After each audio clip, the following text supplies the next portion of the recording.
Je mettrai mon esprit en vous et je ferai que vous suiviez mes ordonnances et que vous observiez et pratiquiez mes lois.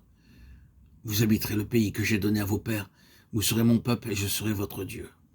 Ézéchiel 36, 27-28.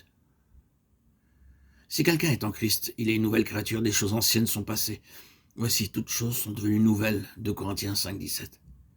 La première partie du verset 18 est très importante et tout cela vient de Dieu. Et il ne dit pas si quelqu'un est chrétien, mais si quelqu'un est en Christ, il est une nouvelle créature. Si quelqu'un est en Christ, les choses anciennes sont passées. Voici, toutes choses sont devenues nouvelles. Et quelles sont ces choses nouvelles? Je vous donnerai un cœur nouveau et je mettrai en vous un esprit nouveau. J'ôterai de votre corps le cœur de pierre et je vous donnerai un cœur de chair. Je mettrai mon esprit en vous et je ferai que vous suiviez mes ordonnances et que vous observiez et pratiquiez mes lois. Ézéchiel 36, 26, 27.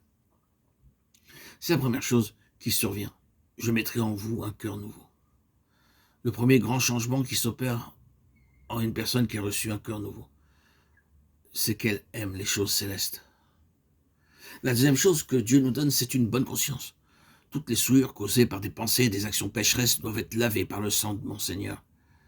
Cela se vérifie par la hardiesse et de la liberté dans sa présence. Hébreux 4,16 déclare « Approchons-nous donc avec assurance du trône de la grâce, afin d'obtenir miséricorde et de trouver grâce pour être secourus dans nos besoins.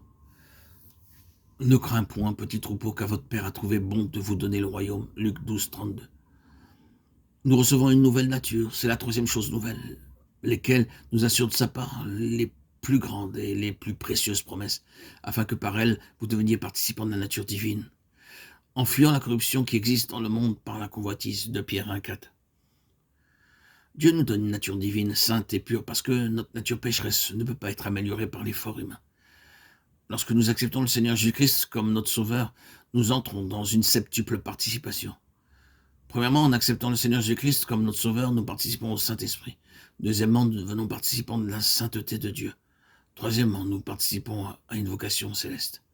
C'est pourquoi, frères saints qui avaient part à la vocation céleste, considérez l'apôtre et le souverain sacrificateur de la foi que nous professons Jésus-Christ. Hébreux 3.1. Quel est cet appel? Montrer la gloire et la puissance de Dieu aux autorités célestes. Quatrièmement, nous participons à un héritage céleste. Rendez grâce au Père qui nous a rendus capables d'avoir part à l'héritage des saints dans la lumière. Colossiens 1.12. Et nous participons à la gloire céleste. Voici les exhortations que j'adresse aux anciens qui sont parmi vous, moi ancien comme eux, témoins des souffrances de Christ, et participants de la gloire qui doit être manifestée. 1 Pierre 5.1. Sixièmement, nous sommes participants du Seigneur lui-même, participants de tout ce qu'il a. Car nous sommes devenus participants de Christ pourvu que nous retenions fermement jusqu'à la fin l'assurance que nous avions au commencement. Hébreux 3.14.